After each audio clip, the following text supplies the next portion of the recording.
आप सभी का हार्दिक स्वागत है आपके अपने YouTube channel Haryana GK hub पर। सभी दोस्तों को राम राम। भाई आप सब कैसे हो? उम्मीद आप बहुत अच्छे होंगे और अपने आने वाले एग्ज़ाम की तैयारी ज़ोरों शोरों से कर रहे होंगे। और हम लेकर आ गए हैं आपके लिए बहुत ही महत्वपूर्ण क्लास, जिसमें हर बार एग्ज़ाम में पूछा जाता है हरियाणा की कृषि और जलवायु के बारे में। हर बार क्वेश्चन, एक या दो क्वेश्चन पक्का पूछे जाते हैं, और जिसमें से आज ये क्लास अपनाइज कर लेना अच्छे से। और जो कल आ जाएगी आपको बहुत ही जल्दी प्रोवाइड करवा देंगे मैराथन क्लास, वो आप पढ़ना, उसके आपको बहुत ही ज़्यादा फ़ायदा होगा। जिसमें 25 क्वेश्चन आते हैं अपने टेस्ट में, तो आप में उसमें 20 क्वेश्चन 100% ठीक करके आओगे, ये हमारा दावा। भाई आप उस क्लास को देखना मत भूलना, और जब तक आप इस क्लास को रिवाइज कर लेना अच्छे से। और जय सरस्वती माँ का नाम लेकर के स्टार्ट करते हैं आज की क्लास, क्योंकि अपनी जो पढ़ाई की जो बातें आज क्लास होती हैं उसको सरस्वती माँ के नाम से स्टार्ट करनी चाहिए। और आज का अपना पहला क्वेश्चन क्या है? हरियाणा में पहला कृषि विज्ञान केंद्र कब स्थापित किया गया था? स्टैटिक जीके वाला क्वेश्चन है ये है 1976 को। और अपना अगला क्वेश्चन क्या है? गांव में कृषि के साथ एक जुआ है, क्या है ये? यानी कि क्या चीज़ है ये? तो वर्षा है। गांव में कृषि वर्षा के साथ एक जुआ ही है, यानी जो किसान कृषि बोते हैं, अगर पानी किसी के अगर नहीं लगता तो वो वर्षा पर ही निर्भर रहता है, यानी एक प्रकार का ये जुआ तरह से ही है। और अपना अगला क्वेश्चन क्या है? हरियाणा में गेहूं की सबसे अधिक पैदावार किस ज़िले में होती है? गेहूं की सभी को पता होगा ये कहां पर होती है? सिरसा में। और सिरसा सबसे बड़ा ज़िला है एरिया में, और यहां पर 303 प्रति व्यक्ति किलोमीटर के हिसाब से रहते हैं। 303 सबसे कम, और सबसे ज़्यादा फरीदाबाद का है 2442। इनको अच्छे से याद करना, और आने वाले एग्ज़ाम में ये पूछा भी जा सकता है। और अपना अगला क्वेश्चन क्या है? हरियाणा में गेहूं की, ये तो चलो पढ़ लिया, इसकी यह भी डिटेल में क्या? हरियाणा में जो गेहूं सबसे अधिक पैदावार सिरसा जिले में होती है, और कपास उत्पादन में भी सिरसा प्रथम स्थान पर आता है। और क्षेत्रफल की दृष्टि से हरियाणा का सबसे बड़ा जिला कौन सा है? सिरसा। और प्रदेश का सबसे बड़ा अभ्यारण्य अबूबसैर, ये भी कहाँ पर है? ये भी सिरसा में स्थित है। और अगला क्वेश्चन अपना आज का क्या है? निम्नलिखित में से कौन सी फसल अच्छी जल निकासी वाली, उर्वरक मृदा, मध्यम तापमान और ढेर सारी धूप में आवश्यकता रखी जाती है? कौन सी होती है? ये होती है मकई, जो मक्का बोलते हैं वही है ये। और मक्का खरीफ ऋतु की फसल है, ये कई बार ये भी पूछा जाता है बाकी मक्का कौन सी ऋतु की फसल है? ये खरीफ की। और रबी और खरीफ की और जायद फसल की आपको इस चीज़ का पता होना चाहिए। गेहूँ रबी की में आता है। और मक्का कार्बोहाइड्रेट्स का बहुत अच्छा स्रोत है, और जहाँ सिंचाई के साधन है वहाँ रबी और खरीफ की अलग अलग खेती फसल के रूप में ली जाती है। और यह मनुष्य के साथ साथ पशुओं के आहार का भी मुख्य अवयव है, क्योंकि साथ में हम ये ज्वार बोते हैं, जो हरी चरी बोलते हैं इसको, और साथ में हम मक्का भी उगा देते हैं। ठीक है भाई, चलो आगे आ जाओ। अगला क्वेश्चन क्या अपना? खरपतवार को नियंत्रित करने के लिए बुआई से पहले क्या किया जाता है? भाई ये सभी को पता होगा, ये आया हुआ HSC कृषि विभाग 2017 में। ऐसा नहीं है उसी कृषि विभाग वाले में से ही संबंधित से पूछा जाए, अपने इसमें भी पूछा जा सकता है कि लैंग्वेज अलग बदल सकता है, लेकिन इसमें क्या सही? मिट्टी की जुताई से। ये उर्वरक डालना ये तो सभी में डालते, इसका भी कोई तुक नहीं। जीव राशियों का छिड़काव, ये भी कुछ नहीं उपरोक्त में से। ये तो बस जो एग्जामिनर है वो अपनी सुविधा के लिए ये ऑप्शन डालता है। और इसमें क्या है? फसल की प्रारंभिक अवस्था में बुआई खरपतवार और काबू पाने के लिए यह एक सरल और प्रभावी विधि है। और फसल उगाने से पहले खेत की बुआई करके 20 से 25 दिन तक खेत को खाली रखने से खरपतवार के पौधे सूख कर मर जाते हैं। भाई चलो आ जाओ। अगला क्वेश्चन क्या अपना? कि प्रदेश में मोरनियों की पहाड़ियों पर किस प्रकार की मिट्टी पाई जाती है? यानी पंचकुला से एक क्वेश्चन हर बार पूछ लेता, और साथ में महेंद्रगढ़ और रेवाड़ी इन जिलों से पक्का पूछता है क्वेश्चन। और कौन सी मिट्टी पाई जाती है वहाँ पर? ये पाई जाती है लैटराइट मिट्टी का निर्माण होता है। ये कैसे बनती है? ये चट्टानों के टूटने से लैटराइट मिट्टी बनती है। और इस प्रकार मिट्टी हरियाणा में मोरनी पहाड़ियों में देखने को मिलती है, क्योंकि सबसे ज़्यादा पहाड़ अपने पंचकुला में ही है। और अगला क्वेश्चन क्या है? निम्नलिखित में हरियाणा का कौन सा जिला रेतीला नहीं है? कौन सा जिला नहीं है? भिवानी, इसमें बालू रेत है इसमें भी। और सिरसा में तो ये राजस्थान से टच होते हुए हैं, तो बच कौन सा गया? कुरुक्षेत्र की जगह अम्बाड़ा भी दे सकता था, यमुनानगर भी दे सकता था, जो से ये ऑप्शन पे डिपेंड करता है। और इसमें डिटेल में क्या है? महेंद्रगढ़, भिवानी, सिरसा आदि जिले हरियाणा के रेतीले जिले हैं, और यहाँ पर रेत बाकी इलाकों से अधिक पाई जाती है। और कुरुक्षेत्र, यमुनानगर आदि जिलों में रेतीले नहीं हैं। ठीक है ना। यहाँ कुरुक्षेत्र अम्बाड़ा भी दे सकता था, ये रेतीले नहीं है। और रेतीली मिट्टी हरियाणा के दक्षिण पश्चिम भाग में पाई जाती है, यानी कि इधर ही महेंद्रगढ़ भिवानी साइड में। और यह मिट्टी पड़ोसी राज्य राजस्थान से चलने वाली पवनों के साथ आती है भाई, इसको अच्छे से याद कर लेना। और अगला क्वेश्चन क्या है, हरियाणा सरकार के द्वारा गेहूं पर निम्न में से कौन सा कर समाप्त कर दिया गया। कौन सा कर दिया भाई, ये है वैट कर, वैल्यू एडिड टैक्स। और इसमें डिटेल में क्या है, हरियाणा सरकार ने 1 अप्रैल 2004 को वैट कर को अप्रत्यक्ष रूप से वस्तु और सेवाओं पर लगाने की शुरुआत की थी, लेकिन ये वैट को मूल्यवर्धित कर गेहूं में पर यह एक हरियाणा सरकार द्वारा समाप्त कर दिया। यह एक प्रकार का कर था जो समाप्त कर दिया गया अभी। और अगला क्वेश्चन क्या है, हरियाणा की मुख्य खरीफ फसल कौन सी है। खरीफ की, अभी जो मौसम चल रहा हो खरीफ की फसल का ही चल रहा है, जिसमें हम चावल या धान उगाते हैं, ये खरीफ का ही है। और हरियाणा की मुख्य खरीफ फसल चावल है। और चावल की खेती के लिए अधिक पानी की आवश्यकता होने के कारण इसको शुष्क इलाकों में नहीं बोया जाता है। और सभी को पता है अभी पानी बचाव के लिए हरियाणा बहुत सारे काम भी कर रही है और बहुत सारी योजनाएं भी शुरू की हुई है। और जो पंजाब की एग्रीकल्चर यूनिवर्सिटी उसको ने तो ये भी बताया है कि आगे अगर बारिश की वजह से ना हम ग्राउंड बिल्कुल के आरंभ में बोई जाती हैं और अक्टूबर नवंबर के अंत में काट ली जाती हैं। और खरीफ की फसलें कौन कौन सी हैं, ये ज्वार, मक्का, बाजरा आदि हैं और ये गर्मियों में बोई जाती हैं भाई।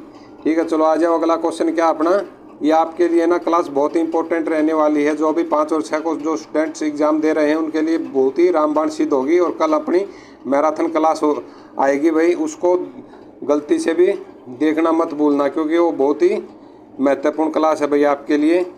और अगला क्वेश्चन क्या है, हरियाणा के किस भाग में सबसे कम वर्षा होती है। किस में होती है भाई, ये दक्षिण पश्चिम में ही होती है। और हरियाणा के दक्षिण पश्चिम में सबसे कम वर्षा होती है भाई। और अगला क्वेश्चन क्या अपना, हरियाणा का अधिकतम भाग निम्न में से किस मृदा प्रधान का है। किसका, ये कछारी या दोमट का। और ये भी बहुत बार पूछा जाता है, दोमट का दूसरा नाम कछारी और कछारी का दोमट, ये अच्छे से याद कर लेना भाई। हरियाणा के अधिकतम भाग पर कछारी मृदा पाई जाती है भाई। ठीक है, अगला क्वेश्चन क्या अपना, हरियाणा के किस जिले में सरसों की सर्वाधिक खेती होती है। सरसों की कहाँ पर होती है भाई, सरसों को क्योंकि आप सभी को पता पानी की बहुत ही कम आवश्यकता होती है, ये वर्षा के पानी में भी पड़ जाती है। और आपको सभी को पता ही होगा फरीदाबाद में भी होती है, गुरुग्राम में भी और सोनीपत में। ठीक है, वर्षा ज़्यादा होती है। और सबसे कम वर्षा कहाँ पर होती है, महेंद्रगढ़ में। और पानी भी सबसे कम महेंद्रगढ़ में है, इसलिए ये आप अच्छे से याद कर लेना कि महेंद्रगढ़ में सरसों की सर्वाधिक उपज होती है। और हरियाणा के महेंद्रगढ़ जिले की सरसों की खेती की जाती है। और ये प्रदेश में सरसों उत्पादन में प्रथम जिला है भाई। अगर महेंद्रगढ़ नहीं हो तो भिवानी भी लगा सकते हो आप। अगला क्वेश्चन अपना क्या है, हरियाणा के प्रख्यात कृषि भूगोलविद डॉक्टर जसवीर सिंह के ने प्रदेश की मृदा को कितने भागों में बांटा है। कितने भागों में बांटा है जसवीर सिंह ने, ये भागों में बांटा, 6 भागों में। और कौन कौन से अभी वो भी देख लेते हैं। कि हरियाणा के प्रख्यात जो कृषि भूगोलविद डॉक्टर जसवीर सिंह ने प्रदेश की मृदा को 6 भागों में बांटा। कौन कौन सी है, अति हल्की मृदा, मध्य मृदा, भारी और बहुत भारी मृदा, शिवालिक गिरिपादीय चट्टानी मृदा, हल्की मृदा और सामान्य भारी मृदा। ये 6 भाग है भाई, इनको अच्छे से अपनी कॉपी के अंदर लिख लो। और अभी लिखने का तो टाइम नहीं, क्या आप बस रिवाइज करते रहो, बस अब जितना हो रिवाइज कर लो, क्योंकि पढ़ने का टाइम तो चला गया बेटा। अगला क्वेश्चन क्या अपना, अति हल्की मृदा किस क्षेत्र में नहीं पाई जाती है। कहाँ पर नहीं पाई जाती है अति हल्का, यह पाई जाती है अम्बाड़ा और यमुनानगर में नहीं पाई जाती है। इसमें क्या बताया है, अम्बाड़ा यमुनानगर में अति हल्की मृदा नहीं पाई जाती है। और हरियाणा के दक्षिणी भाग में शीघ्र ही सूख जाने वाली मृदा पाई जाती है। और इस मृदा में जल ग्रहण करने की क्षमता कम होती है भाई। ठीक है, और हल्की मृदा कितने प्रकार की होती है। अभी जो मृदा आ गई तो इसके बारे में भी अच्छे से देख लेते हैं डिटेल से। और हल्की मृदा कितने प्रकार की होती है, ये दोमट मृदा, दोमट मृदा को रोसीली मृदा भी कहते हैं, दोमट को क्या कहते हैं, रोसीली मृदा भी कहते हैं। और इस मिट्टी में जल धारण करने की क्षमता अधिक होती है। और बुलई दोमट मृदा, यह मृदा सिरसा तहसील व डबवाली के कुछ गाँव में पाई जाती है। और यह मृदा नरम होती है। जो बाड़ू मृदा आपको सभी को पता होगा, बहुत ही नरम होती है। और अगला क्वेश्चन क्या अपना, नूह व फिरोजपुर जिरका के निचले क्षेत्रों में कौन सी मृदा पाई जाती है। कौन सी पाई जाती है, नूह और फिरोजपुर का तो आपको सभी को पता ही होगा, बहुत ज़्यादा न्यूज़ में चल रहा है, क्योंकि वहाँ पर जो 2 धर्मों के आपस में झगड़ा चल रहा है। तो ऐसा नहीं होना चाहिए था। आगे देखते हैं कैसे हालात है, लेकिन वहाँ पर धारा 144 लगी हुई है। और आज की अपनी करंट अफेयर सीरीज में मैंने आपको बताया भी है धारा 144 में क्या क्या हो सकता है, क्योंकि कई बच्चे तो ये आस लगा के बैठे हैं कि पेपर कैंसिल हो जाएगा, कि मेवात में ऐसे ऐसे हालात हो रखे हैं। लेकिन धारा 144 में मैंने उसमें भी बताया था और अभी बता रहा हूँ आपको, आने जाने पर कोई रोक नहीं होती, क्योंकि वहाँ के बच्चे पेपर दे सकते हैं भाई। ठीक है, चलो इसका क्या सही आंसर क्या है, इसका है मोटी दोमट मृदा। और ये नू व फिरोजपुर झिरका के निचले क्षेत्रों में मोटी दोमट मृदा पाई जाती है और दोमट मृदा मध्यवर्ती भाग में पाई जाती है। पर्याप्त वर्षा होने पर यहाँ फसल अच्छी होती है। और हल्की मृदा दो प्रकार की होती है, अपेक्षाकृत बालू और दोमट मृदा और बुलई दोमट मृदा से। ठीक है भाई, इनको अच्छे से याद कर लेना। और अगला क्वेश्चन क्या अपना, किस मृदा को डाकर के नाम से भी जाना जाता है, कौन सी होती है, बहुत भारी मृदा, इसको डाकर के नाम से भी जाना जाता है। और इसमें बहुत सारी मृदा क्यों नहीं, थानेसर, जगाधरी, फतेहाबाद में पाई जाती है बहुत भारी मृदा है ये। इसमें जैसे चावल, गेहूं, जौ, कपास की फसल अच्छी मानी जाती है, क्योंकि ये पानी कम पी पाती है और पानी ऊपर ही रहता है। और आपको सभी को पता, धान की फसल में पानी रखना बहुत ही ज़रूरी होता है। थानेसर व फतेहाबाद के घग्गर के क्षेत्र में सोलर नामक चीका मृदा पाई जाती है। कहाँ पर, थानेसर और फतेहाबाद के घग्गर के क्षेत्र में। ये पूछा जा सकता है भाई कौन सी सोलर नामक ये चीका मृदा पाई जाती है। और अगला क्वेश्चन क्या अपना, निम्नलिखित में से शिवालिक, गिरिपादी व चट्टानी मृदा कौन सी है, ये कौन सी है, गिरिपादी मृदा है ये भी है और चट्टानी ये भी है। शिवालिक की बात कर रहे हैं, अरावली की नहीं। और मृदा प्रदन ये भी होता है यहाँ पर, उपरोक्त सभी, इसका सही जवाब है उपरोक्त सभी। और इसमें क्या कुछ बताया है, यह यमुनानगर, कालका, जगाधरी, अम्बाड़ा आदि में पाई जाती है। और गिरिपादी मृदा है ना, कालका और नारायणगढ़ की तहसीलों में पाई जाती है। और चट्टानी मृदा हरियाणा के दक्षिणी भाग में अरावली पर्वत के क्षेत्र में पथरीली व रेतीली मृदा पाई जाती है। और मृदा प्रदन कैसे होता है, राज्य में मृदा प्रदन मुख्य जल व वायु के द्वारा होता है, क्योंकि पानी के साथ भी बह सकती है जो मिट्टी है, और हवा से तो उड़ेगी। ठीक है, चलो भैया आगे आ जाओ। अगला क्या अपना क्वेश्चन, डॉक्टर व्लादिमीर कोपेन के अनुसार हरियाणा में मुख्य रूप से कितने प्रकार की जलवायु पाई जाती है। इसमें बस ये दो ही बताई है इसमें। और इसकी डिटेल में क्या है, डॉक्टर व्लादिमीर कोपेन के अनुसार हरियाणा में मुख्य रूप से दो प्रकार की जलवायु पाई जाती है। कौन सी, एक आर्द्र उपोष्ण ऋतु जलवायु और उपोष्ण स्टेपी जलवायु। और ये क्वेश्चन आपको देखे, आप अभी जो सिटी में जो प्री का दिया होगा उसमें आपने ये देख भी लिया होगा, सेम ये क्वेश्चन पूछा गया था भाई। ठीक है, चलो आ जाओ आगे। हरियाणा में स्पष्ट रूप से कितनी ऋतुएं पाई जाती हैं, स्पष्ट रूप से बस दो ही ऋतु, सर्दी, गर्मी और वर्षा ऋतु। और इसमें क्या कुछ बताया है, ग्रीष्म ऋतु हरियाणा में सामान्यतः मध्य मार्च से जून के अंत तक रहता है और हिसार जिले में सर्वाधिक गर्मी पाई जाती है। राज्य में तापमान 40 से 46 डिग्री सेल्सियस तक पहुंच जाता है इन दिनों में, मार्च और जून के अंदर। हरियाणा में शीतकाल में सामान्यतः मध्य सितंबर से मार्च तक रहता है। ठीक है, और शीतकाल में राज्य में तापमान 12 से 14 डिग्री सेल्सियस तक के आसपास ही रहता है। क्योंकि ये क्वेश्चन बहुत बार, ये शायद 2016 के एग्ज़ाम में पूछा गया था कि जो अपनी शीतकाल में कितना टेम्परेचर रहता है, कोई उसमें 10 लगा के आया था, कोई कितना, लेकिन सही था उसमें 12 से 14 डिग्री तक रहता है। और वर्षा ऋतु सामान्यतः जुलाई के प्रारंभ से लेकर मध्य सितंबर तक होती है। जो ये वर्षा ऋतु राज्य में औसत वार्षिक वर्षा 45 से 55 सेंटीमीटर के मध्य होती है भाई। ठीक है भाई, आ जाओ अगला क्वेश्चन क्या अपना, किस जिले में सर्वाधिक गर्मी पाई जाती है। किस जिले में, अभी बता था ये हिसार में। कितने, ये 40 से 46 तक सेल्सियस पहुंच जाता है, लेकिन पहुंच तो और भी ज़्यादा जाता है, लेकिन बस अपने ये डाटा याद करना, बस इतना ही जितना HSC ने बताया है। और हिसार जिले में सर्वाधिक गर्मी पाई जाती है और हिसार हरियाणा का सबसे गर्म जिला माना जाता है भाई।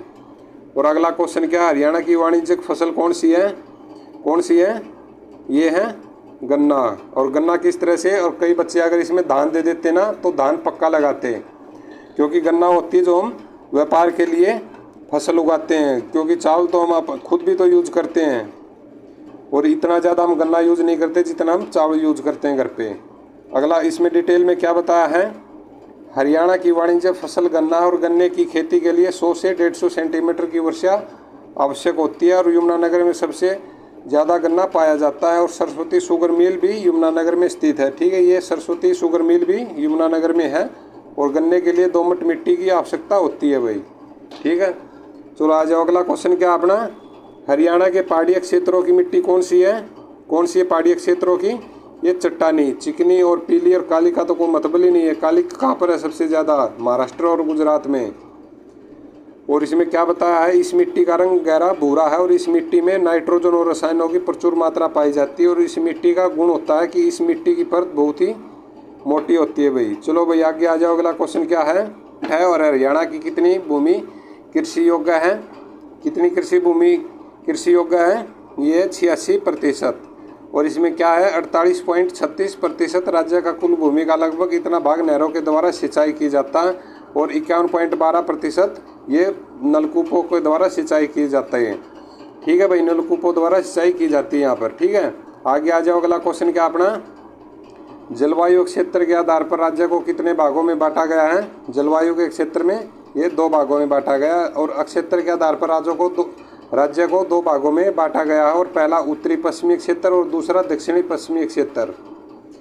और अगला क्वेश्चन अपना क्या है, हरियाणा के मुख्य रूप से कौन सी फसलें होती हैं? कौन सी होती हैं? रबी भी होती हैं, खरीफ भी होती हैं। और इसमें वैसे तो लगा दिया ए और बी दोनों, इसको मान ले, लेकिन जायद फसल भी लेते हैं बहुत सारे किसान। लो जैसे इसमें डिटेल में क्या बताया गया है, रबी को स्थानीय भाषा में आषाढ़ी की फसल भी कहा जाता है। जो आषाढ़ी यानी कि आशुज जो बोलते हैं ना, यानी अपनी जो भाषा में आशुज महीना, वही है ये। इस फसल को अक्टूबर और नवंबर में बोया जाता है और मार्च अप्रैल में काट लिया जाता है। जैसे गेहूँ हो गया, चना, जौ, सरसों, मटर, आलू और राई, ये कौन सी हो गई? ये होगी रबी की फसल। देख लो एक बार, गेहूँ, चना, जौ, सरसों, मटर, आलू, राई। और खरीफ इसके स्थानीय भाषा में कौन सी कहते हैं? सावनी फसल, जो सावन में बोई जाती है। अभी जो सावनी चल रहा है, तो इसमें जैसे चावल तो मुख्य रूप से हो गई, कपास भी हो गई और मक्का आदि। और जायद फसलों को रबी की कटाई व खरीफ की बुआई से पहले बोई जाती है, जैसे तरबूज, खीरा, ककड़ी, इसे चारा फसल भी कहते हैं। तरबूज और खरबूजा अपने कौन से ज़िले के कौन से ज़िले के अंदर होता है? ये हरियाणा के, ये होता है झज्जर के अंदर। और अगला क्वेश्चन क्या अपना, गेहूं, कपास, आंवला सबसे अधिक कहाँ पर होता है? गेहूं, कपास और आंवला। अगर आपको ये आंवले का पता नहीं हो, कपास का पता नहीं हो, लेकिन आपने ये पढ़ा अपनी बुक के अंदर कि गेहूं सबसे ज़्यादा सिरसा में होती है, ये तो ऑटोमेटिक आंसर निकल के आ जाएगा सिरसा। गेहूं कहाँ पर होती है? सिरसा में। और कपास और आंवला भी सिरसा में ही। और सिरसा में कपास, गेहूँ, आंवला सबसे अधिक होता है। और भिवानी में बाजरा, चना और मोटा अनाज सबसे अधिक होता है। और आपको सभी को पता ही होगा, हम अभी मोटे अनाजों के वर्ष में इस 2023 को मना रहे हैं श्रीयन के नाम से। और महेंद्रगढ़ में सबसे अधिक क्या होती है? सरसों। ये अच्छे से याद कर लेना।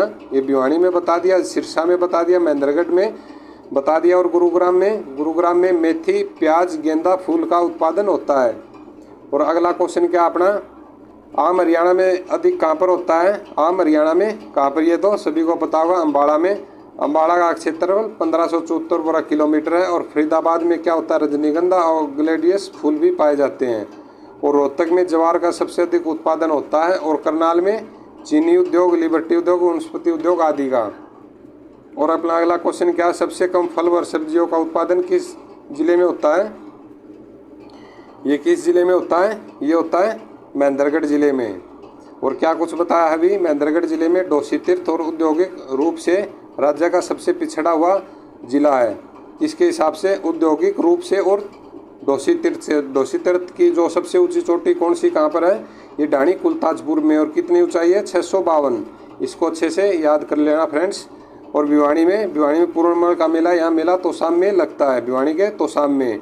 और सोनीपत में क्या है? रक्षाबंधन का यह मेला सोनीपत के सावन की पूर्णिमासी पर लगता है। वैसे रक्षाबंधन का मेला हर ही जिले में लगता है, हर गांव में भी लगता है।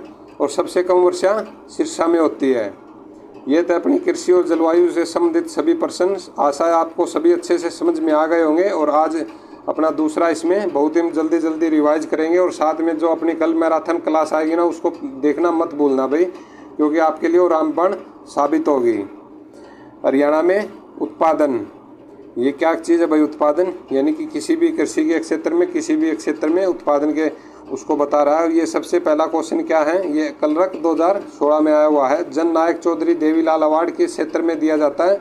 ये ज़्यादातर कृषि क्षेत्र के उत्पादन के लिए दिया जाता है। और इसके डिटेल में क्या है? हरियाणा में अधिकतम कृषि उत्पादन के लिए जननायक चौधरी देवीलाल अवार्ड दिया जाता है। और अगला क्वेश्चन क्या अपना, हरियाणा में किस फसल को सर्वाधिक उत्पादन होता है? किस फसल का होता है? गेहूं का। और गेहूं कहाँ है? सिरसा में। हरियाणा में गेहूं का उत्पादन सबसे अधिक होता है और गेहूं उत्पादन में प्रदेश का सिरसा जिला प्रथम स्थान पर आता है भाई। अगला क्वेश्चन क्या अपना, कुल खाद्यान्न उत्पादन में निम्नलिखित में से कौन सी फसल हरियाणा में प्रथम स्थान पर रखती है? कौन सी है ये सबसे ज़्यादा यूज अपने गेहूं ही होता है। और सामान्य तौर पर गेहूं की बुआई अक्टूबर से नवंबर तक की जाती है और फसल की कटाई मार्च से अप्रैल के बीच में की जाती है। ये बात तो इन्होंने बिल्कुल सही लिखी है, मार्च और अप्रैल के बीच में, लेकिन ये कई बार एग्जामिनर घुमाने के लिए नवंबर और दिसंबर दे देता, तो आप नवंबर और दिसंबर के साथ चले जाओगे। नहीं तो आप अगर नवंबर पहले सप्ताह बोले या 2 सप्ताह बोले तो नवंबर के साथ में, नहीं तो सामान्यतः अक्टूबर से नवंबर तक की जाती है। और यह रबी की फसल है और कुल खाद्यान्न उत्पादन में गेहूं की फसल हरियाणा में प्रथम स्थान रखती है भाई। चलो आ जाओ, अगला क्वेश्चन क्या अपना, हरियाणा में सफलतापूर्वक 2 पूर्ण विकसित खाद्य पार्क स्थापित करने के बाद हरियाणा राज्य औद्योगिक एवं आधारभूत संरचना विकास कॉरपोरेशन किस देश में एक और मेगा फूड पार्क विकसित कर रहा है? ये देख लो, हरियाणा पुलिस कांस्टेबल 2018 में आया है। ये कौन सा है? ये बड़ी में, ठीक है। और इसके डिटेल में देखते हैं अभी। हरियाणा में सफलतापूर्वक 2 पूर्ण विकसित खाद्य पार्क स्थापित करने के लिए हरियाणा राज्य औद्योगिक और आधारभूत संरचना विकास कॉरपोरेशन बड़ी में एक और मेगा फूड पार्क विकसित कर रही है।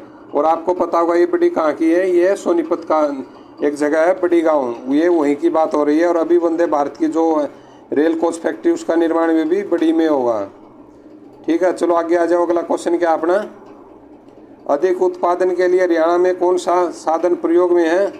कौन सा? ये उन्नत और प्राणिक, इससे भी अच्छा यानी उत्पादन होगा फसलों का, और सिंचाई सुविधा होगी तो बहुत ही और अच्छा होगा। और उर्वरों का जैसे कोई उसमें बीमारी ना आ जाए, ये उर्वरों का इसलिए उसका प्रयोग किया जाएगा। उपरोक्त सभी, यानी कि इसका जवाब है सही, उपरोक्त सभी। और हरियाणा में अन्न उत्पादन के लिए उन्नत प्रमाणित बीज उर्वरों का प्रयोग में सिंचाई सुविधा के साथ साधन उपयोग में लाए जाते हैं भाई, ठीक है। ये था उत्पादन से रिलेटेड। और आगे क्या है, हरियाणा के प्रमुख तकनीकी व शोध केंद्र संस्थान और अभ्यारण्य, ये भी बहुत इंपॉर्टेंट टॉपिक है भाई, इसको भी अच्छे से ध्यान से देखना। हरियाणा के किस जिले में लाला लाजपत राय पशु चिकित्सा और पशु विज्ञान विद्यालय स्थित है? ये सभी को पता होगा कहाँ पर है ये हिसार में है। और चौधरी चरण सिंह हरियाणा कृषि विद्यालय की स्थापना कब हुई थी? कब हुई थी? ये हुई थी 1970 को। ये स्टैटिक जीके के क्वेश्चन है, इनको अच्छे से याद कर लेना भाई, ठीक है। और आपको बहुत ही कम समय में, आज की में भी हम 150 से 200 क्वेश्चन कवर करवा देंगे भाई। और अच्छे से आप लास्ट तक, वीडियो के लास्ट तक बने रहे और अपना ध्यान मत चूकने देना भाई, नहीं तो फिर एग्जाम में अपना ध्यान भटक गया ना, फिर आप कंफ्यूज हो जाओगे। और कंफ्यूज में ना गलती लगाता आदमी हमेशा, ठीक है। अगर उसको थोड़ा बहुत भी याद रहता ना, यार मैंने 1970 पढ़ा था, 71 पढ़ा था, शायद 71 हो ना और 70 हो तो 70 लगा देगा और उसका ठीक भी हो जाएगा, ठीक है। और अगला क्वेश्चन क्या है, हरियाणा में स्थित लाला लाजपत राय चिकित्सा एवं पशु विज्ञान विश्वविद्यालय के कुलपति कौन है? कौन है ये है गुरदयाल सिंह। आगे चलते हैं भाई, अगला क्वेश्चन क्या है, हरियाणा के किस जिले में ICAR राष्ट्रीय दुग्ध अनुसंधान संस्थान NDRI स्थित है? कहाँ पर है ये करनाल में। और अगला क्वेश्चन क्या अपना, हरियाणा का कौन सा शहर सूचना प्रौद्योगिकी का केंद्र है? कौन सा ये है गुरुग्राम। और अगला क्वेश्चन क्या अपना, क्वेश्चन का डिटेल देख लेते हैं। गुरुग्राम की स्थापना कब हुई थी? 1 नवंबर 1966 में हुई थी। और गुरुग्राम हरियाणा का औद्योगिक और वित्तीय केंद्र है, ठीक है। कौन सा है? औद्योगिक और वित्तीय केंद्र। और सूचना प्रौद्योगिकी और IT समक्ष सेवा उपयोग में गुरुग्राम में ये भी स्थित है। और गुरुग्राम में सूती वस्त्र उद्योग और कृषि यंत्रों का उद्योग है भाई, बहुत इंपॉर्टेंट जिला है गुरुग्राम भी, ठीक है। गुरुग्राम और पंचकुला को अभी इन्वर्टर फ्री सिटी घोषित किया है। बाकी तो ग्राउंड लेवल की बातें होती है, क्या हो पता नहीं है, तो वहाँ के लोगों से पूछना पड़ेगा भाई। और अगला क्वेश्चन क्या अपना, हरियाणा में एशिया का सबसे बड़ा पशुपालन फार्म, ये पूछ ले तो कहाँ पर होगा? ये भी हिसार में ही है। और हरियाणा में एशिया का सबसे बड़ा पशुपालन फार्म हिसार जिले में स्थित है। और यहाँ अश्व अनुसंधान केंद्र, भेड़ अनुसंधान केंद्र, भैंस अनुसंधान केंद्र आदि स्थित है, जो 1815 में स्थापित पशु फार्म विदेश एक मैसूर था भाई, ठीक है। यहाँ यानी कि ये विदेशों तक मैसूर था भाई, जो 1815 में स्थापित हुआ था। चलो आगे आ जाओ, अगला क्वेश्चन क्या है, काला तितर पर्यटक स्थल किस जिले में है? काला तितर ये कहाँ पर है? ये सिरसा में, और काला तीतर पर्यटक स्थल कहाँ है? सिरसा जिले में स्थित है भाई। आगे आ जाओ, अगला क्या क्वेश्चन है? हरियाणा में पहला आकाशवाणी केंद्र कहाँ स्थापित हुआ था? कहाँ पर हुआ था ये हुआ था रोहतक में 8 मई 1976 को। और हरियाणा में पहला आकाशवाणी केंद्र रोहतक जिले में स्थापित हुआ था। आकाशवाणी केंद्र की स्थापना कब हुई थी? 8 मई 1976 को हुई थी। और उस समय सेवा का नाम क्या था? राष्ट्रीय प्रसारण सेवा रखा गया था। और 1930 में इसका राष्ट्रीयकरण हुआ। राष्ट्रीयकरण कब हुआ? 1930 में। और 1957 में इसका नाम बदलकर आकाशवाणी रखा गया भाई। चलो आ जाओ, आगे क्या अपना क्वेश्चन? चिंकारा प्रजनन केंद्र कहाँ स्थित है? ये कहाँ पर है? ये कैरू, यानी कहाँ पर? भिवानी में। चिंकारा पूछ रहा है, चिंकारा प्रजनन केंद्र कैरू भिवानी में। और चिंकारा प्रजनन केंद्र भिवानी जिले में स्थित है। और CBC कैरू रूप प्राकृतिक मिश्रण वन के खंड में वर्ष 1985 में एक हिरण पार्क के रूप में इसकी शुरुआत की गई थी भाई। चलो, पशु फार्म हरियाणा के किस नगर में स्थित है? कहाँ पर है ये? सभी को पता होगा, ये हिसार में स्थित है। और हरियाणा का सबसे बड़ा पशुधन फार्म हिसार जिले में स्थित है। और यहाँ पर राष्ट्रीय अश्व घोड़ा अनुसंधान केंद्र, ये भी बहुत बार पूछा गया, अश्व घोड़ा अनुसंधान केंद्र हिसार में।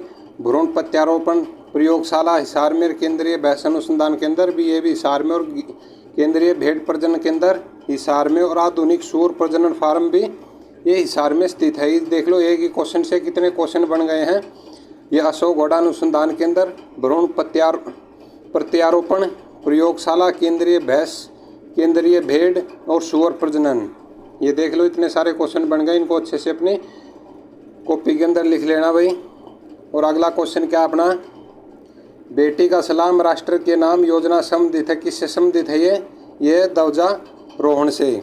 जो गांव की सबसे बड़ी पढ़ी लिखी बेटी होती है, बेटी का जो सबसे ज़्यादा पढ़ी लिखी, उससे ये 15 अगस्त के दिन झंडा फहरवाने की मुहिम चलाई गई थी। और इसमें क्या डिटेल में, इस योजना की घोषणा अनुसार हरियाणा सरकार ने 4 अगस्त 2005 को बेटी का सलाम राष्ट्र के नाम अभियान के तहत बेटियों से स्वतंत्रता दिवस पर ध्वजारोहण करवाया जाएगा। और ये शुरू कब हुआ था? 4 अगस्त 2015 को। अगला क्वेश्चन क्या अपना? गुरुग्राम में नया औद्योगिक नगर क्षेत्र स्थापित करने के लिए हरियाणा सरकार ने किसके साथ MOU पर हस्ताक्षर किए हैं? किसके साथ किए हैं ये किए हैं चाइना फॉर्चून लैंड डेवलपमेंट के साथ में। और इसमें क्या कुछ बताया है डिटेल में, क्या इसके कि जो गुरुग्राम में नया उद्योग नगर क्षेत्र स्थापित करने के लिए हरियाणा सरकार, यानी कि भाजपा मनोहर लाल खट्टर की है, ने चाइना फॉर्चून लैंड डेवलपमेंट के साथ MOU पर हस्ताक्षर किए हैं। इससे पहले हरियाणा सरकार ने समय के खर्च पर बिना किसी अन्य राज्य की मदद के लिए गुरुग्राम को स्मार्ट सिटी के रूप में विकसित किया है। और हरियाणा में अनेक उद्योग धंधे हैं। अंतर्राष्ट्रीय जो सोलर एलायंस है GSA का मुख्यालय भी गुरुग्राम में स्थित है भाई। चलो आ जाओ, अगला क्वेश्चन क्या है अपना? और सिरसा की मंजियाना परियोजना किस मिशन के तहत आती है? किसके अंतर्गत आती है? आती है बागवानी के तहत भाई। ठीक है, सिरसा की मंजियाना परियोजना बागवानी मिशन के तहत आती है भाई।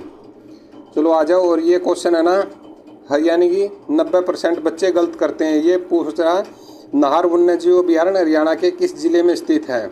इसमें तो खैर फरीदाबाद दिया हुआ नहीं, लेकिन फरीदाबाद देते तो 100% बच्चे 90% बच्चे वही लगा के आते फरीदाबाद। लेकिन इसका ये नारसिंह स्टेडियम तो फरीदाबाद में, और नारसिंह वन्यजीव अभयारण्य है रेवाड़ी में।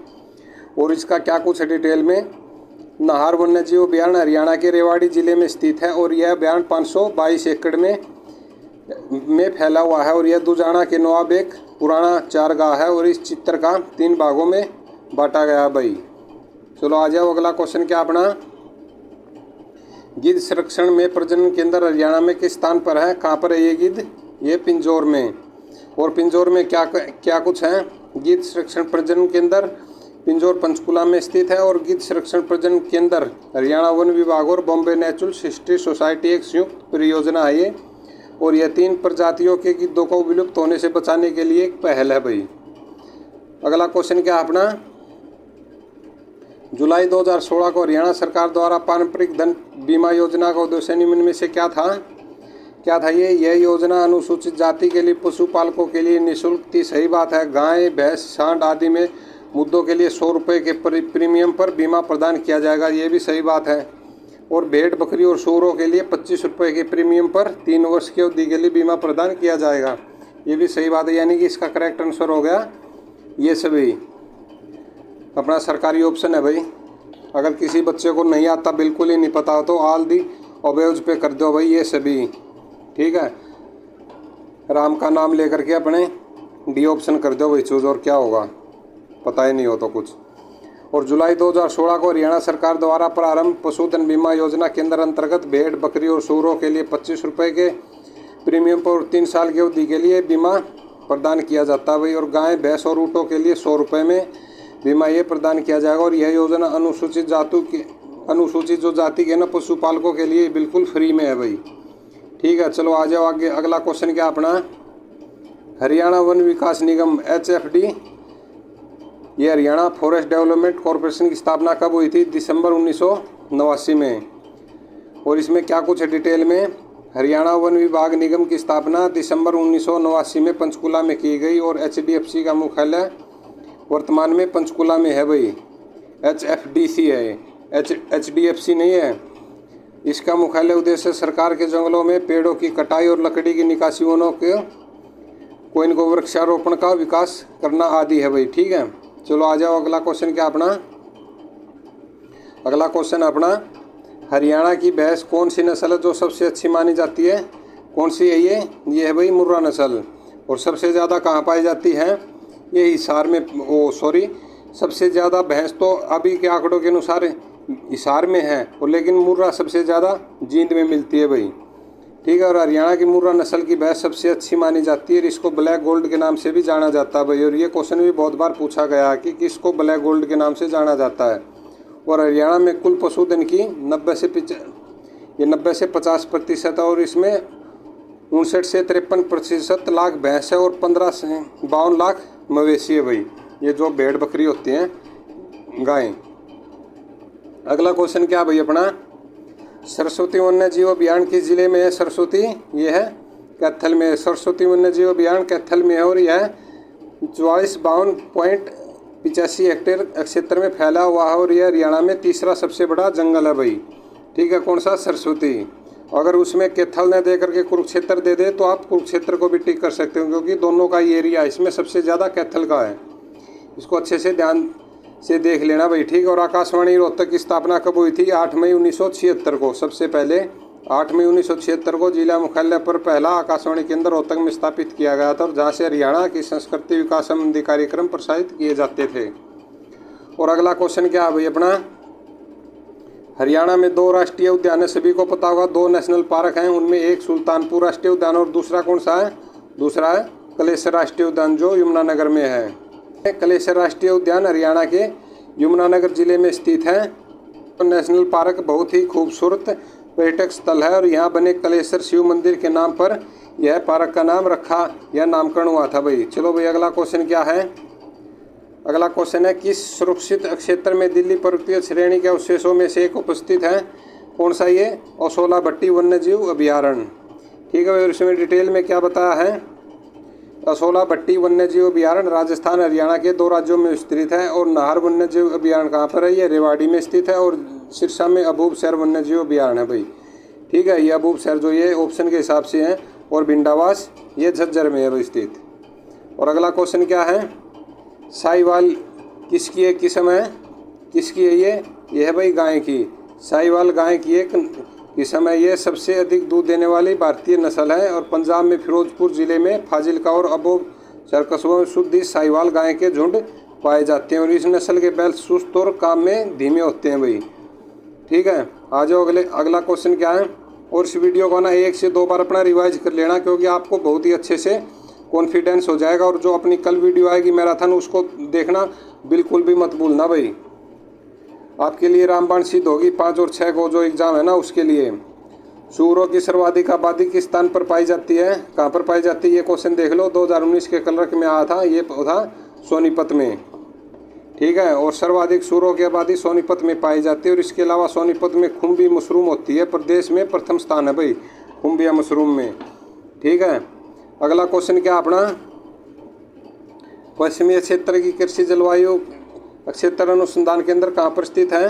कहाँ पर है ये? बावड़ में। और पश्चिमी क्षेत्र का कृषि जलवायु क्षेत्र अनुसंधान कहाँ है? बावड़ में स्थित है भाई। आगे आ जाओ, अगला क्वेश्चन क्या अपना, हरियाणा राष्ट्रीय घोड़ा अनुसंधान संस्थान हिसार में किस वर्ष स्थापित किया गया था? ये किया गया था 1986 में। और हरियाणा राष्ट्रीय घोड़ा अनुसंधान केंद्र हिसार में वर्ष 1986 में स्थापना हुई थी भाई। अगला क्वेश्चन क्या है, भिंडावास वन्यजीव अभयारण्य कहाँ पर है? ये है झज्जर में। और अगला क्वेश्चन क्या अपना, कुरुक्षेत्र जिले के बोरसेदान जीव का प्रजनन केंद्र किस चीज़ का है? मगरमच्छ का भाई। कुरुक्षेत्र जिले में बोरसेदान मगरमच्छ का प्रजनन केंद्र है और इसकी स्थापना 81 और 82 में कुरुक्षेत्र में की गई थी और यह हरियाणा का इकलौता मगरमच्छ प्रजनन केंद्र है भाई। कहाँ पर है ये? बोरसेदान, कुरुक्षेत्र में। और अपना अगला क्वेश्चन क्या है, बीरबारा जीव अभयारण्य किस जिले में है? बीरबारा ये कहाँ पर है? ये है जींद में। बीरबारा जीव अभयारण्य हरियाणा के जींद जिले में स्थित है। और अपना अगला क्वेश्चन क्या है, हरियाणा के किस शहर में भारतीय प्रबंधक संस्थान स्थित है? कहाँ पर है ये? IMT पूछ रहा है, ये रोहतक में। और कब स्थापना हुई थी? 2009 भी बोल देते और 10 भी, लेकिन करेक्ट अपने 10 करना भाई। अगला क्वेश्चन क्या है, ये डिटेल देख लेते हैं। भारतीय प्रबंधक संस्थान IIM रोहतक 11वीं पंचवर्षीय योजना के तहत स्थापित 6 नए भारतीय प्रबंधक संस्थानों में से एक भारतीय प्रबंधक संस्थान है और यह स्नातकोत्तर कार्यक्रम प्रदान करता है भाई। अगला क्वेश्चन क्या अपना, केंद्रीय भैंस अनुसंधान संस्थान कहाँ पर है? ये फिर वही क्वेश्चन आ गया, हिसार में। केंद्रीय भैंस अनुसंधान संस्थान हिसार में स्थित है, क्योंकि मैंने आपको फर्स्ट में ही करवाए थे घोड़ा का, बकरी का और ये भैंस का, ये सब हिसार में ही बताना आपको। ठीक है, ये देख लो कैसे कैसे लैंग्वेज बदल बदल के पूछ रहा है। ठीक है, और हिसार भैंसों में संबंधित अनुसंधान करने वाला भारत का एक विश्वविद्यालय है और यह हिसार में स्थित है, जो दिल्ली से 170 किलोमीटर दूर है भाई। और इसका दूसरा प्रांगण नाभा में स्थित है। जुलाई 2017 में भारतीय कृषि अनुसंधान परिषद में इस संस्थान को सन 16 और 17 में के लिए भारत का सर्वश्रेष्ठ भैंस अनुसंधान संस्थान ये घोषित किया गया था भाई। चलो आ जाओ, अगला क्वेश्चन क्या अपना, भारतीय थल सेना की वेस्टर्न कमांड का मुख्यालय चंडी मंदिर छावनी किस शहर में है? ये कहाँ पर है? ये है चंडीगढ़ में। और चंडी मंदिर से चंडी माता के नाम से चंडीगढ़ नाम रखा गया था भाई। और अगला क्वेश्चन क्या, इसमें डिटेल में क्या है, चंडी मंदिर हरियाणा राज्य की राजधानी चंडीगढ़ में स्थित भारतीय सेना की एक सैन्य छावनी है और शिवालिक पहाड़ियों में तलहटी में घग्गर नदी के तट पर स्थित है। और यह छावनी पंचकुला नगर से सटी हुई है भाई। और भारतीय सेना की पश्चिमी कमान का मुख्यालय भी चंडी मंदिर में स्थित है भाई। चलो भाई, अगला क्वेश्चन क्या अपना, कुरुक्षेत्र जिला किस वन्यजीव अभयारण्य के लिए प्रसिद्ध है भाई? किस चीज़ के लिए? यह भी बात हुई थी छिलछिला वन्यजीव अभयारण्य के लिए। और ये छिलछिला वन्यजीव अभयारण्य कुरुक्षेत्र जिले में स्थित है और लगभग कितने हेक्टेयर में? 25 हेक्टेयर में इसका स्थान है भाई। और यह आदर्श शीतकालीन पक्षियों को आकर्षित करता है और इसकी स्थापना 1986 में की गई थी भाई। चलो भाई आगे आ जाओ, अगला क्वेश्चन क्या है, ये बीरबारा फिर वही आ गया। बीरबारा कहाँ पर पढ़ा था हमने? जींद में। और बीरबारा वन्यजीव अभयारण्य जीव संरक्षण केंद्र प्रदेश के जींद जिले में स्थित है और इसकी स्थापना 2007 में की गई थी और 419 हेक्टेयर भूमि पर स्थित है भाई ये। ठीक है, और राष्ट्रीय दुग्ध उत्पादन अनुसंधान कहाँ पर है? ये है करनाल में। 1923 में यह संस्थान बेंगलोर में पशुपालन व डेयरी कैंपेल इंस्टीट्यूट के रूप में स्थापित हुआ था भाई। कब? 1923 में। और 1955 में इस संस्थान का मुख्यालय करनाल में स्थानांतरित कर दिया गया था और इसे दोबारा राष्ट्रीय डेयरी अनुसंधान संस्थान का नाम दिया गया था भाई। और अगला क्वेश्चन क्या अपना, ये आपके लिए ना बहुत ही रामबाण है, अभी क्लास है ना बहुत ही ज़्यादा बेनिफिट देगी। आप इसको अच्छे से रिवाइज कर लो और आपसे सभी से रिक्वेस्ट है, प्लीज़ इस वीडियो को है ना सभी बच्चों के पास शेयर कर दो भाई। ठीक है, और अगला क्वेश्चन क्या अपना, हरियाणा में पशुपालन और डेयरी विभाग ने पशुधन बीमा योजना के अंतर्गत कितनी मवेशियों को शामिल करने का लक्ष्य निर्धारित किया था भाई? कितना? 1 लाख। और पशुधन बीमा योजना एक केंद्र प्रायोजित योजना है और इस योजना के तहत देशी दुधारू मवेशी और पशुओं का बीमा उनके अधिकतम वर्तमान बाजार मूल्य पर किया जाता है। और हरियाणा में पशुधन बीमा योजना के अंतर्गत 1 लाख मवेशियों को शामिल करने का लक्ष्य निर्धारित किया था भाई। अगला क्वेश्चन क्या अपना, ये सुल्तानपुर पक्षी विहार हरियाणा किस जिले में है? कहाँ पर है ये? गुरुग्राम में। गुरुग्राम में कहाँ पर? फरूखनगर में। और सुल्तानपुर राष्ट्रीय पक्षी अभ्यारण्य गुरुग्राम फरूखनगर रोड पर स्थित है। और इसकी खोज कौन था? पीटर जैक्सन नामक पक्षी प्रेमी ने की थी। और यह एक पुरानी झील भी स्थित है और यह विशाल प्राकृतिक झील में प्रत्येक वर्ष प्रजनन के लिए पक्षियों और साइबेरियंस के लगभग 100 प्रजातियां आती हैं। और यह लगभग 265 एकड़ जमीन में फैली हुई है और राष्ट्रीय और अंतर्राष्ट्रीय पर्यटक स्थल इस स्थान पर आते हैं। और अगर आप बता सकते हो तो ये बताना वास्तविक संस्थापक कौन था इसका। ठीक है, जो पक्षी प्रेमी था अली नाम से था, आपको हिंट भी दे देता हूँ, वो बताना जरूर। इसका अगला क्वेश्चन क्या अपनी सीरीज का, भिंडावास वन्यजीव अभ्यारण्य ये बताया था किस जिले में? झज्जर में है। हरियाणा के उत्तर पूर्व में स्थित है झज्जर जिला और भिंडावास अभ्यारण्य के लिए काफ़ी प्रसिद्ध है। और भिंडावास अभ्यारण्य का निर्माण पक्षी विहार के रूप में भारत सरकार ने 3 जून 2009 कब 3 जून 2009 को करवाया था। और इसका निर्माण जवाहरलाल नेहरू ने नहर के पानी के अलावा पानी स्टोरेज करने के लिए भी किया गया था। और यह 1074 एकड़ में फैला हुआ है भाई। ठीक है, इसको अच्छे से याद कर लेना। और अगला क्वेश्चन क्या अपना, ये गिद्ध संरक्षण व प्रजनन केंद्र कहाँ पर? हरियाणा में। ये है पंचकुला में। गिद्ध संरक्षण और प्रजनन केंद्र पंचकुला में पिंजौर में स्थित है भाई। इनको अच्छे से याद कर लो क्योंकि आने वाले एग्जाम में ना आपकी बहुत ही हेल्पफुल होगी। ये 5 और 6 को तो है, उसमें तो अच्छा हेल्प होगी अपने आने वाले एग्जाम ग्रुप डी में भी बहुत ही हेल्प होगी, क्योंकि ग्रुप डी के लिए अब अभी से पढ़ना शुरू कर दो भाई। ठीक है, और अगला क्वेश्चन क्या है, जो महात्मा गांधी राष्ट्रीय ग्रामीण रोजगार योजना कौन सी है? ये है मनरेगा का संपूर्ण हरियाणा में विस्तार किया गया था। कब किया गया था? यानी कि इनमें से कोई ऑप्शन नहीं है। हाँ, बच्चे इस ऑप्शन में थोड़ा पजल हो गए, 2009 दे सकते थे, लेकिन यह पूरे भारत में 5 में लाया गया था, 6 में लागू हुई थी और अपने हरियाणा में अप्रैल 2008 में लागू हुआ था भाई। इस योजना को पूर्ण देश में अप्रैल 2008 को लागू किया गया था भाई। ठीक है, और अगला क्वेश्चन क्या अपना, बेटी बचाओ बेटी पढ़ाओ कार्यक्रम के तहत हरियाणा राज्य के किस मंत्रालय ने नोडल मंत्रालय बनाया गया था? किसको बनाया गया था? बेटी बचाओ बेटी पढ़ाओ की बात आते ही आप सीधे महिला और बाल विकास मंत्रालय पे पहुंच जाना भाई। ठीक है, और बेटी बचाओ बेटी पढ़ाओ कार्यक्रम के तहत हरियाणा में महिला और बाल विकास मंत्रालय नोडल अधिकारी नहीं बनाए गए थे भाई ये। ठीक है, अगला क्वेश्चन क्या है, और अगर आपसे ये पूछ ले तो बेटी बचाओ बेटी पढ़ाओ कार्यक्रम कब शुरू हुआ था? ये 22 जनवरी 2015 में पानीपत से शुरू हुआ था भाई। ठीक है, और इसका अगला क्वेश्चन क्या अपना, हरियाणा राज्य में किस वर्ष डॉक्टर अम्बेडकर मेधावी छात्र योजना आरंभ की गई थी? कब की गई थी ये? 2005-06 में। और सही अगर पूछ ले तो 5 देना आपने, या 5 देगा या 6 देगा, एक ही देगा, इसमें अलग तो देगा नहीं वो। हरियाणा राज्य में वर्ष 2005-06 में डॉक्टर अम्बेडकर मेधावी छात्र योजना आरंभ की गई, जिसके तहत 10वीं में अच्छे अंक प्राप्त होने वाले विद्यार्थियों को 8,000 रुपये स्कॉलरशिप दी जाती है भाई। तो अगला क्वेश्चन क्या अपना, राजीव गांधी तापीय ऊर्जा स्टेशन कहाँ पर स्थित है? ये कहाँ पर है? ये खेदड़ में। और खेदड़ कहाँ पर है? हिसार में। राजीव गांधी तापीय विद्युत परियोजना का निर्माण के लिए रिलायंस ऊर्जा लिमिटेड द्वारा किया गया और ये हिसार जिले के क्षेत्र में स्थित है और इसका कुल उत्पादन क्षमता कितनी है? 1200 मेगावाट। और अगला क्वेश्चन क्या है, राष्ट्रीय डेयरी अनुसंधान संस्थान कहाँ पर है? ये सभी को पता ही होगा, ये है करनाल में, जो 1923 में बेंगलुरु में स्थापना हुई थी इम्पील इस संस्थान के रूप में। और अपना अगला क्वेश्चन क्या है, ये देख लो, ये आ भी गया है, राष्ट्रीय डेयरी अनुसंधान संस्थान करनाल में है और इसकी स्थापना 1955 में हुई थी। पहले इसकी 1923 में बेंगलुरु में स्थापित किया गया था।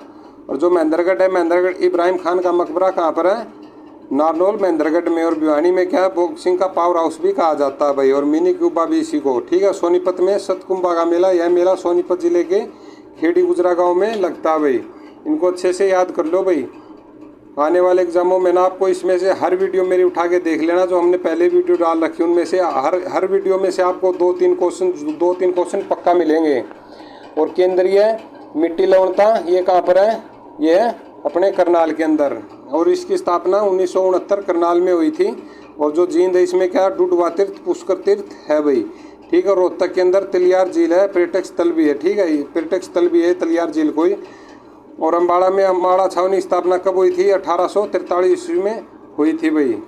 चलो अगला क्वेश्चन क्या अपना, गेहूं अनुसंधान संस्थान कहाँ पर है? ये है करनाल में। और जुलाई 1961 में करनाल के कुंजपुरा में सैनिक स्कूल की स्थापना की गई थी। गुरुग्राम में गोपालगिरी का किला बलबन द्वारा बनाया गया था भाई। और हिसार में 40 हाफिज का मकबरा स्थित है। और अम्बाड़ा में क्या है, नाथूराम गोडसे को फांसी की सज़ा अम्बाड़ा जेल में दी गई थी। और इन्होंने गोली कब मारी थी, 30 जनवरी 1948 को गांधी को गोली मारी थी भाई।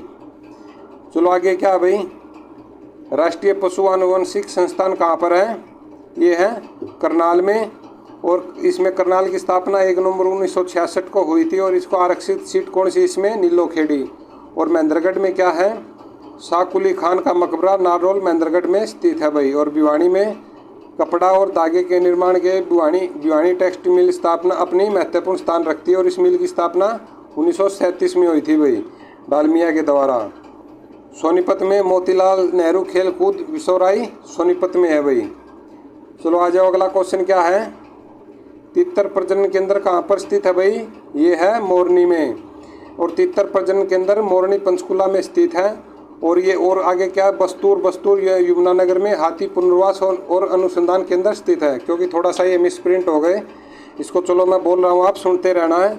और बोरसैदान में मगरमच्छ प्रजनन केंद्र है। और कैरू में चिंकारा प्रजनन केंद्र है भाई। और अगला क्वेश्चन क्या अपना, ये चिड़िया प्रजनन केंद्र कहाँ पर है, ये है मोरनी में। चलो आप तो ज़्यादा ही मिसप्रिंट हो गए, इसमें आगे देखते हैं। चलो आज की अपनी ये वीडियो तो हो गई यहीं पर कंप्लीट। और आपको वीडियो कैसी लगी, आपका फीडबैक ज़रूर देना। और सभी दोस्तों से एक रिक्वेस्ट है, इस वीडियो को ज़्यादा से ज़्यादा बच्चों के पास और अपने ग्रुपों में शेयर कर दो। क्योंकि आने वाले जो एग्ज़ाम है 5 और 6 को, उसमें हर बच्चे को इस चीज़ का फ़ायदा मिल सके भाई। और आप वीडियो कैसी लगी है ज़रूर बताना। और कल अपनी मैराथन क्लास आएगी, उसको देखना बिल्कुल भी मत भूलना भाई। जय हिंद, जय भारत।